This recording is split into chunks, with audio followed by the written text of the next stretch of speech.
Last year, a report was released by the Civil Rights Project at the University of California, Los Angeles. What it revealed should be shocking. Here in 2015, our own state of New York has the most racially and economically segregated schools in the entire country. In New York City alone, the report found that as of 2010, 73% of charter schools were apartheid schools, meaning they had less than 1% white enrollment, and at least 90% were intensely segregated with less than 10% white enrollment. Our first guest, along with some of his colleagues in government, want to change this. Last spring, the New York City Council passed the School Diversity Accountability Act. It calls on the Department of Education to adopt a policy affirming the values of diverse schools. And it also requires the city to set goals for moving students into less segregated schools and to identify the strategies that the DOE will use to get us there. Here to tell us more is City Council Member Brad Lander from District 39. Welcome back to BK Live. Thank you so much. Great to be back with you. Absolutely. Yeah, welcome. So, Brad, let's get right to it. Those stats are from 2010, right? Right now it's 2015. Has there been any change in those statistics for New York? Have we only gotten worse? Have we gotten a little bit better? I fear it's gotten worse. Well, part of the problem is we don't have good annual data that we can actually see, and part of what this law does is just make sure every year we get it so we can benchmark and see how we're doing. Are we going in the right direction? Are we going in the wrong direction?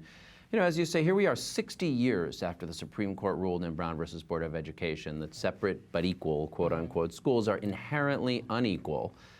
And that we've got to move in the direction of more diverse and more integrated schools. At the same time, we now know not just that segregated schools with very high percentage of low-income kids are, make it much more challenging to have that be a school that enables every kid to succeed, right. But also that just like New York City and Brooklyn's diversity is its great strength, it can be true in the schools as well, and that those schools that are diverse, statistics show kids do better on tests, they do better in so many other ways as well. They're able to work with people in the diverse world that we have, and they go out more successful. But we've gone backwards rather than forwards, basically, and so many times we don't even want to talk about it. Look, race is the hardest issue to talk about. Of course, everyone wants their own schools to succeed, so what you roll up your sleeves for is fighting to make your school better. And a lot of the reasons our schools are segregated are very stubborn at the elementary school level. We have segregated schools because we have segregated neighborhoods, and they're zoned in that way. But the good news is there are things we can do to head in the right direction, and some real promising things going on around the borough right now. There's a school, PS 130, is opening tomorrow in a way that's more diverse than it might have been. They were opening a new building. Their first instinct was to draw a zone that would have been pretty segregated, but parents pushed back and said, we want a more diverse school. So what they have is two schools that are split-sided. The kids will go from pre-K to second grade in one building, in the old building, and then third to fifth in the new building. And so the bigger zone that serves both of those is amongst the most diverse in the whole borough. That's in my district in the Kensington neighborhood. So they're going to have a great diverse school. Or over at PS 133 in Park Slope, they've made a special policy where it's not zoned with a small zone by neighborhood. It's a big zone. It includes districts 13 and 15, big diverse swath of Brooklyn. And the first third of the seats are reserved for kids who are either English language learners or eligible for free and reduced price lunch. And as a result, so far, this will be the third year of that admissions policy. That school is maintaining its diversity, even though gentrification and neighborhood change has changed the neighborhood it's located in. And all across the borough, in some districts 13, 14, 15, and a lot of schools. People are piloting these different programs, these different admissions policies. So what the council's trying to do is support them and push the Department of Education to do more to support those schools and policies. So quotas have been quashed, like you're not allowed to set up quotas for the racial mix in schools. So how do you change that on the macro level outside of, that's right. How do you do that on the macro level outside of where concerned parents are getting together and not sort of Kim Davis yourself into some kind of situation? How can we apply this citywide? Yeah. No, it's a great question. You know, one of my favorite schools, also in my district, is the Brooklyn New School.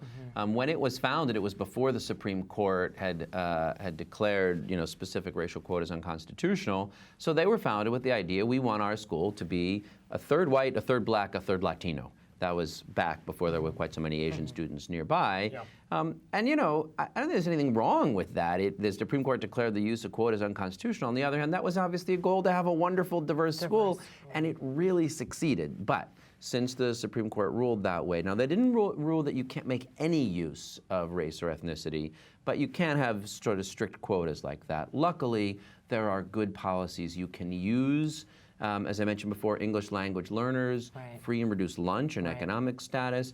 You can have schools at the high school level. We have this great policy, but not much used, called educational option, which specifically wants schools of diverse learners, kids who have scored differently on tests. So rather than segmenting people by achievement, which is another way that we wind up with segregated schools, you know, let's bring people together. The different levels. And then you can do things like I mentioned PS 130 is doing out in Kensington. Just have a nice, you know, think about zoning in a way that achieves more diversity.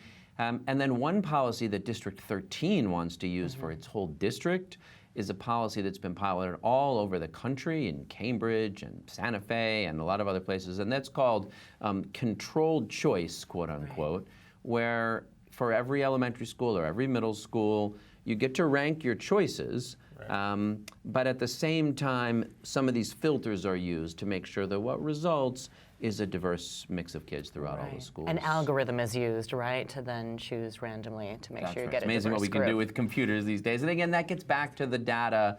You know, there's some really powerful stories. Some of your viewers might have heard the This American Life episode that Nicole Hannah-Jones, another great Brooklyn resident, did. Really powerful stories from St. Louis and the Ferguson schools, but positive stories from the Hartford schools that have achieved a lot more diversity.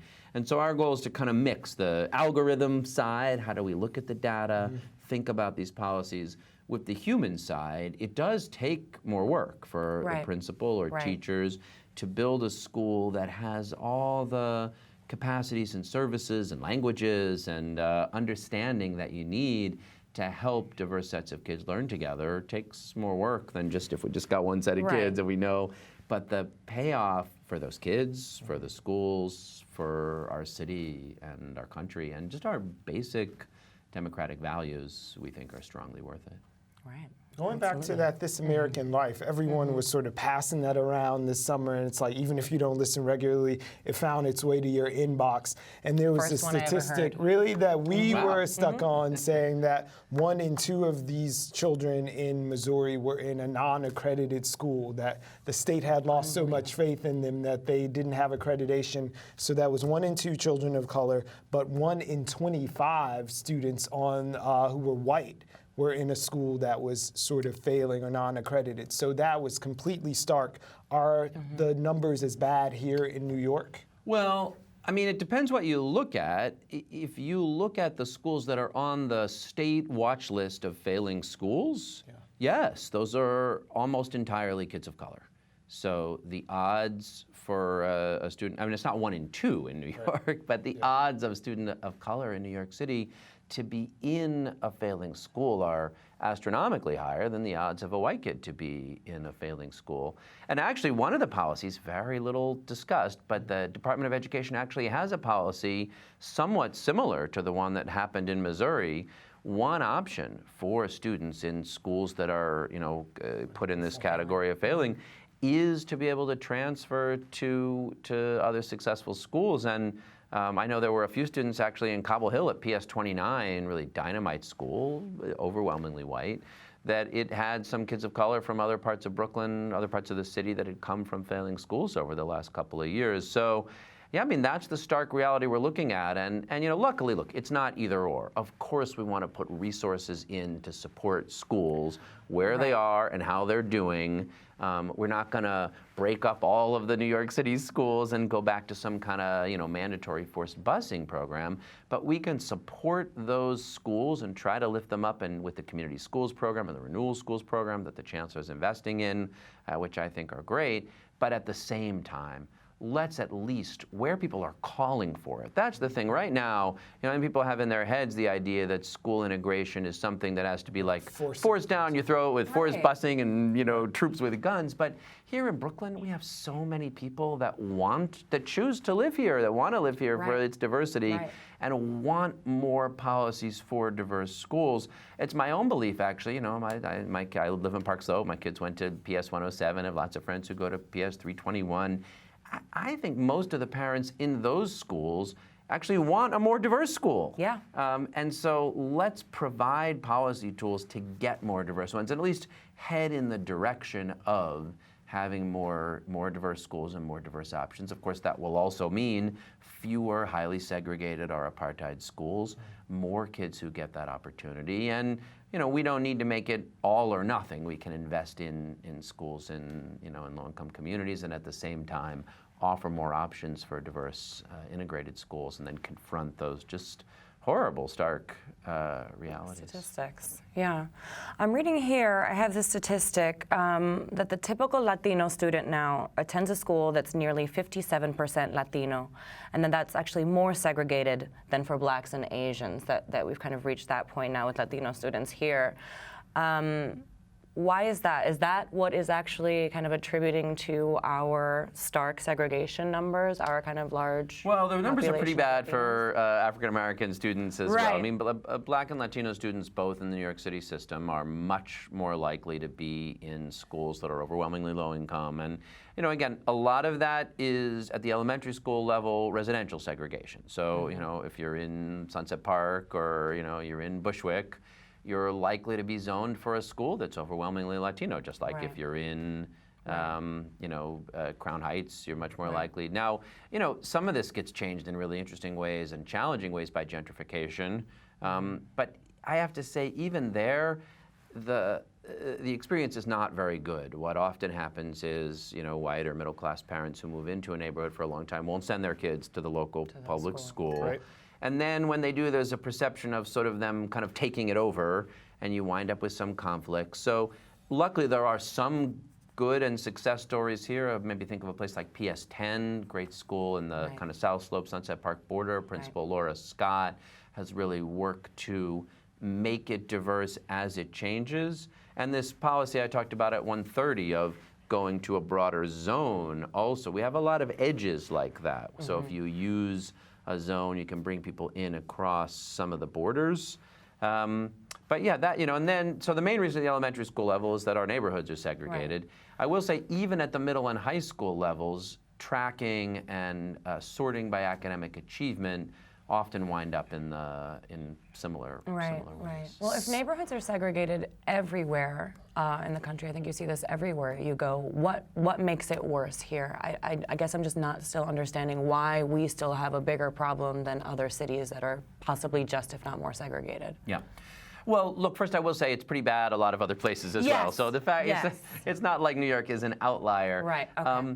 Although I will say the following, one thing that Nicole Hannah-Jones has shown is that schools in the South, for all the problems in the South, have actually done better at integrating. So they've been doing this for longer. Yes, I mean they were required to in many cases, and so as a result of court orders and obligations, they've moved in a better direction. Whereas in the Northeast, here, Boston, Philly, in the Rust Belt cities, it's still pretty bad. So I don't think New York has a unique problem here. And sure, if you listen to that, that radio show about St. Louis, of course. I'd like to think that in New York you wouldn't have had as many parents in that meeting in that white neighborhood just saying those horrible racist things. But part of the challenge we have is that our city is both so diverse and so segregated, and that's what I think creates a lot of these challenges. Looking at that landscape of the city, you spoke about New York not being an outliner sort of place, but what about charter schools where people argue you can have populations that are 90% more that are Black and they're performing and successful? So does that bring to the argument saying we need better resourcing instead of more diversity? Because there's an argument that sitting next to a white person automatically improves my ability to learn or be a good student when it's actually about resourcing, not about race. So if we redistribute the money. We don't need to distribute races. Well, I would say a few things. First, look, the Supreme Court made clear that the point of view of the U.S. Constitution is that separate but equal is inherently unequal. Right. Could you imagine a society where people were separated but still got equal resources, equal opportunities, and more equal outcomes? You could imagine it, but we've sure never done it, and I don't think there's any reason to believe we're going to get there anytime fast. So I do think, I mean, of course, again, we want to provide resources to all schools and help all schools succeed. But I think even with charters, there are some charter schools who are pushing for the same kind of diversity policies and trying to build more inclusive schools. So, you know, I think it's great. You see an Eagle Academy or someplace and doing so well. And of course, you want to call out that success and praise it. But I think in charter schools, just like in traditional public schools, we need to look at these questions in real ways. We need to get the data, and we need to set an expectation that our value, our preference, our goal are more integrated and inclusive schools. And let's talk about the policies that take us in that direction. So what is this policy, the School Diversity Accountability Act? What is that? What does it say? What is it doing? Yeah, so that's trying to do really three things. First, provide the data.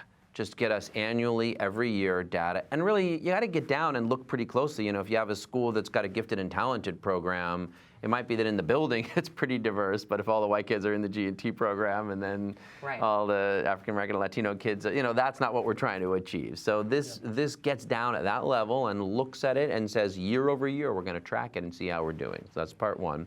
Part two, it asks the DOE to set a goal and a value of achieving diversity in admissions decisions and in a range of other decision making. And then third, it's been a place to bring together folks at the community, school district, and school level who are working on this to build a stronger coalition and support those efforts at the grassroots. Again, I really think the way that we'll take our next steps here is by saying, for now, there's a couple of districts asking for controlled choice. There's some districts asking for new middle school policies. And there's some schools asking for new admissions policies on their own.